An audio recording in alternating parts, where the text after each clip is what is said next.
Hello लोगोफोर गोजोन्थों नोंथांमोन बयखौबो दानो समाव आंनि YouTube चेनेलाव बरायबाय आरो मिजिंथिदों नोंथांमोन बयबो मोजाङै दं होननानै दानो बे समाव नोंथांमोना आंनि आखायाव नुनो मोनदों बे जाहैबाय आंनि मोनसे ATM कार्ड सफैदों बेंकनिफ्राय आरो बियो बबेनिफ्राय सफैदों आं नोंथांमोननो बेखौ खोन्थागोन स' भिडिअखौ जोबजासे नायलांनो थाखाय नोंथांमोनखौ मोजाङै खावलायनाय जाबाय बेबादि ATM कार्डआ जोंनि उइदाउट माने जों रिकुइजिसन खालामनायनि उनावबो एबा खालामाब्लाबो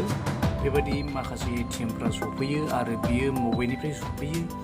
आरो बे ATMआ आंनावहाय माब्रै उइदाउट माय इनफरमेसन आंनाव सफैखो आं नोंथांमोननो बेखौ खोन्थागोन स' भिडिअआ नोंथांमोननि थाखाय जोबोद हेल्पफुल जागोन फिउचारावहाय बेनिखायनो नोंथांमोनखौ भिडिअखौ फार्स्टआवनो लाइक होनो थाखाय खावलायनाय जाबाय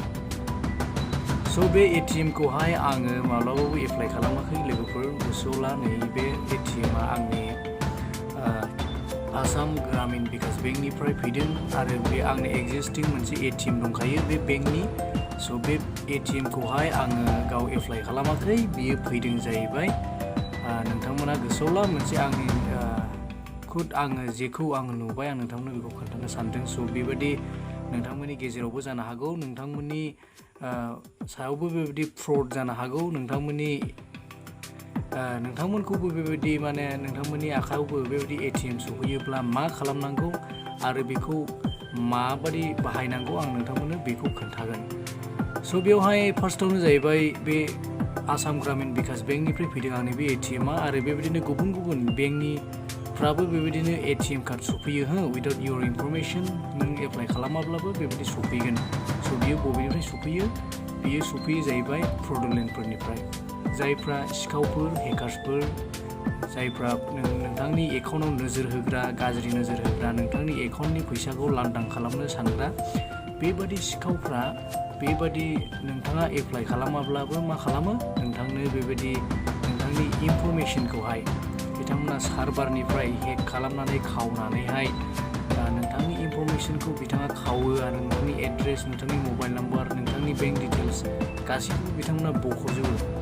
जाउनाव माखासे जेन'बा CVV नाम्बार बेबायदिनो गुबुन गुबुन नाम्बारफोरखौ नांगौ जायो नालाय बेनिखायनो बिथांमोना मा खालामो डाइरेक्ट फैसाखौ बख'नो हाया बेनिखायनो नोंथांनावहाय डाइरेक्ट बे ATM कार्डखौ नोंथांनो दैथायहरो बे दैथायहरनायनि जाहोना जाहैबाय नोंथांहा जे एक्जिस्टिं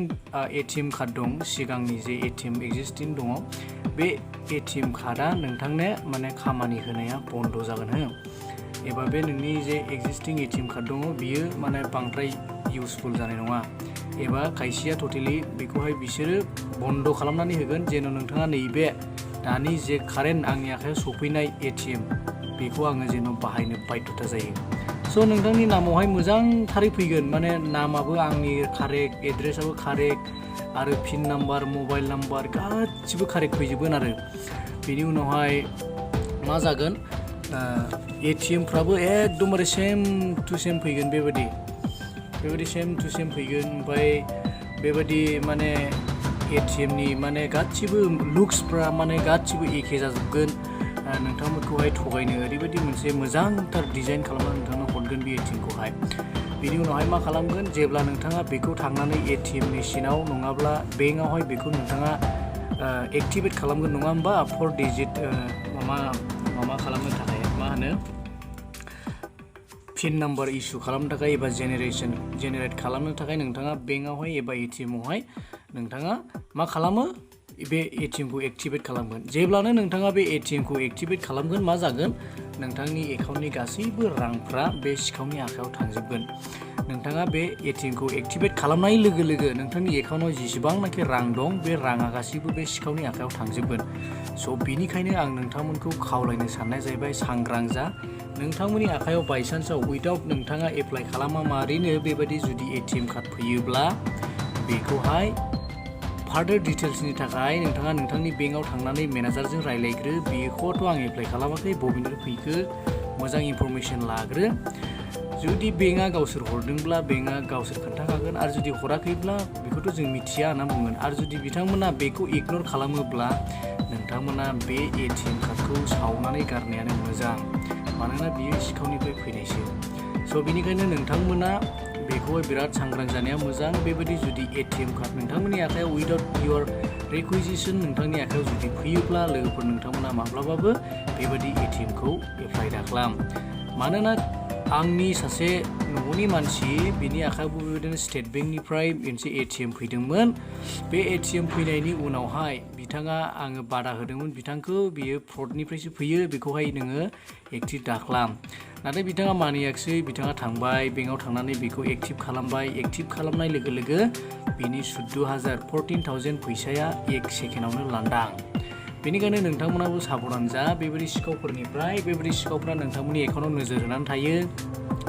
नोंथांमोननि इनफरमेशना गासैबो बेबायदि हेकार्सफोरनाव बेबायदि फ्रडुलेन्टफोरनाव थायो। बिथांमोना जोंनि मबाइल नाम्बार जोंनि एड्रेस जोंनि गासैबो बिथांमोननियाव थाजोबो। बेनिखायनो जोङो सांग्रां जानांगौ लोगोफोर। बे भिडिअखौ हानायमानि शेयार खालामदो जेन' बेबायदि सिखावफोरनिफ्राय बासिनो हायो जायफ्रा बेबायदियाव गोलैनानै दं।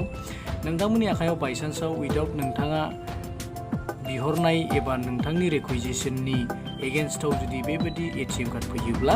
नोंथांमोना बेखौ एक्टिभ दाखालाम। स' दिनैनि भिडिअखौहाय मोजां मोनदोंब्ला लाइक खालामदो। दिनैनि भिडिअआ एसेनोसै। आरो मोजां मोनदोंब्ला आरो नोंनि लोगोफोरनो मिथिहोनो थाखाय बे भिडिअखौ शेयार खालाम। आरो चेनेलखौ साबस्क्राइब खालामाखैब्ला खालामनो थाखाय खावलायनाय जाबाय। स' थेंक इउ लोगोफोर। Have a good day.